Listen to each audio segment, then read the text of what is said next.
प्रिय मित्रों नमस्कार। स्वागत है आप सभी का आपके अपने चैनल ज्योतिष कुंडली पढ़ना सीखे में। प्रिय मित्रों, आज हम बात करेंगे कि हम अपने इष्ट देव किस प्रकार पहचानें, अपनी कुंडली देखकर जाने अपने इष्ट देव। तो आप सभी अपनी अपनी कुंडली उठा लीजिए और देखिए सभी की कुंडली कुछ इस प्रकार की होती है। इसमें ये 12 घर होते हैं। अब हमें सबसे पहले अपनी कुंडली में क्या देखना है। देखिए, आप अपनी लग्न कुंडली उठाइए और उसमें देखिए 5वां घर कौन सा है। जहाँ 5 नंबर लिखा हुआ है वो 5वां घर नहीं है। देखिए 5वां घर कौन सा है, ये हमेशा पहला घर रहता है। पहला, दूसरा, तीसरा, चौथा और 5वां घर हमारे इष्ट देव इस 5वें घर से देखे जाते हैं सभी की कुंडलियों में। चलिए कुंडली से और समझा देता हूँ। देखिए, आप देखेंगे कि यहाँ 9 नंबर लिखा हुआ है पहले घर में और यहाँ 11 नंबर लिखा हुआ है। उसी प्रकार हमें कौन सा घर देखना था, 5वां घर कौन सा होता है, ये होता है। ठीक, यहाँ 3 नंबर लिखा हुआ है और यहाँ 1 नंबर लिखा हुआ है और बुध और शुक्र है, लेकिन घर ये 5वां ही है, चाहे नंबर 1 लिखा हो, है ना। अब हम इन नंबरों से क्या पहचानते हैं। देखिए, आप ये साइड में देखिए, ये नंबर लिखे हुए हैं, ये राशियाँ लिखी हुई हैं और ये उनके स्वामी ग्रह लिखे हुए हैं।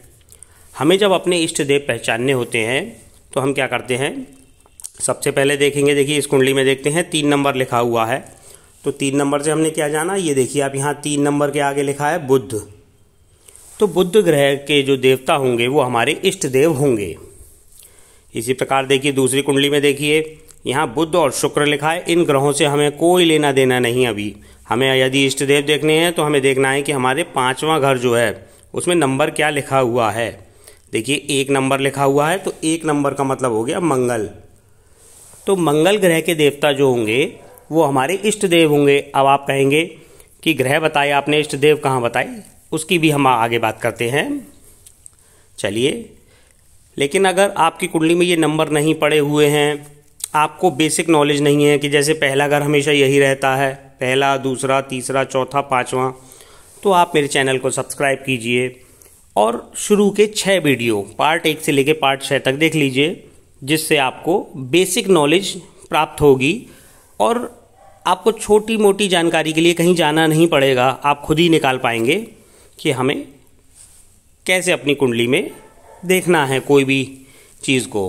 देखिए, अब हम आपको समझा रहे थे कि देखिए नंबरों से कैसे पता लगेगा, है ना, कि ये नंबर यहाँ 5वें घर में जो भी नंबर होगा वो इससे देख लीजिए कि अगर 2 नंबर लिखा होगा तो शुक्र ग्रह के जो देवता होंगे।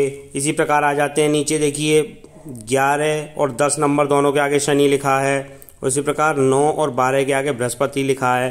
तो जो भी यहाँ नंबर होगा वो ग्रह आप पकड़ लीजिए यहाँ से। अब उस ग्रह को लेकर चलते हैं आगे। देखिए, यदि 5 नंबर लिखा हुआ है 5वें घर में यदि 5 ही नंबर लिखा हुआ है तो होता है वो सूर्य।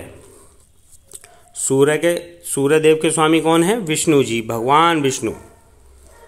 देखिए 5 नंबर और 5 नंबर के आगे सूर्य लिखा हुआ है, 5 नंबर सूर्य लिखा हुआ है। यदि यहाँ 5 नंबर लिखा होता तो उसके स्वामी जो है हमारे सूर्य देव होते और हमारे जो आराध्य देव हैं हमारे इष्ट देव विष्णु जी होते। उसी प्रकार यदि 4 नंबर लिखा होता 5वें घर में, यानी कि यहाँ पर 4 नंबर लिखा होता तो होते चंद्रदेव। और चंद्र ग्रह जो होता है वो माता गौरी, हमारी जो इष्ट देव होते वो हम पूजा जिसकी करते वो माता गौरी होती और भगवान कृष्ण होते। ठीक है, अब इसके बाद करते हैं 9 और 12 नंबर है गुरु का। देखिए आप 9 नंबर के आगे बृहस्पति लिखा हुआ है, बृहस्पति यानी गुरु, और 12 नंबर के आगे बृहस्पति यानी गुरु। देखिए 9 के आगे गुरु और 12 के आगे गुरु, है ना। तो बृहस्पति देव के कौन से स्वामी हैं, बृहस्पति देव के जो देवता हैं वो हैं ब्रह्मा जी, परम ब्रह्म। हमारे जो ब्रह्मा जी हैं उन्होंने ही इस सृष्टि का निर्माण किया, तो आपके इष्ट देव भी ब्रह्मा जी होंगे। 2 और 7 लिखा होगा यदि 5वें घर में तो शुक्र ग्रह के जो हमें देवता देखने हैं, तो शुक्र ग्रह को जो है वो माता लक्ष्मी जो है आपकी इष्ट देवी होंगी। ठीक है, अब आ जाइए 1 और 8 नंबर लिखा होगा तो मंगल के होते हैं बजरंगबली यानी हनुमान जी होते हैं आपके इष्ट देव। अगर 5वें घर में 10 और 11 नंबर लिखा हुआ होगा तो शनि ग्रह से हम देखना है तो शनि में कौन सा आता है, शनिदेव आते हैं और माता काली आती हैं और भैरव बाबा आते हैं, ये आपके इष्ट देव होंगे। अब उसी प्रकार आते हैं 3 और 6 लिखा है। जब 3 और 6 लिखा है तो क्या आया, बुद्ध आया स्वामी। बुद्ध के कौन से होते हैं देवता या देवी, तो वो होते हैं दुर्गा जी। हमारी माता दुर्गा जो हैं वो आपकी इष्ट देवी होंगी। देखिए आप फिर से समझ लीजिए, देखिए नंबर पड़ा हुआ है 11 और घर लिखा हुआ है ऊपर 1, नंबर पड़ा हुआ है 12 और घर लिखा हुआ है 2। हमें देखना है 5वां घर। सभी अपनी कुंडली में, लग्न कुंडली में ये देखेंगे कि ये कौन सा घर है, इसमें नंबर क्या पड़ा हुआ है, ठीक है। और उसके बाद उन नंबरों को यहाँ से मिलान कर लेंगे। यहाँ से मिलान कीजिए, ग्रह पहचानिए और उनके देवता ये आगे लिखे हुए हैं।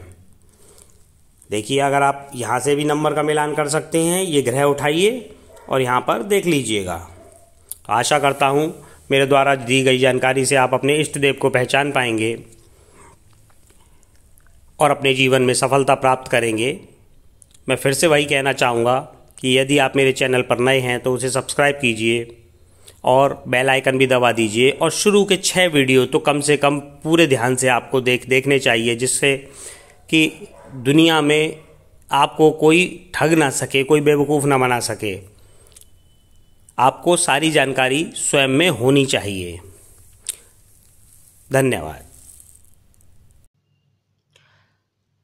मैं फिर से याद दिलाना चाहूँगा कि किसी भी ग्रह का रिजल्ट देखने से पहले हम ग्रह के अंश, मित्र शत्रु ग्रह, राशि, ग्रहों की दृष्टि आदि का पूरा ध्यान रखना होगा हमें, तभी हम सही रिजल्ट पर पहुंच पाएंगे।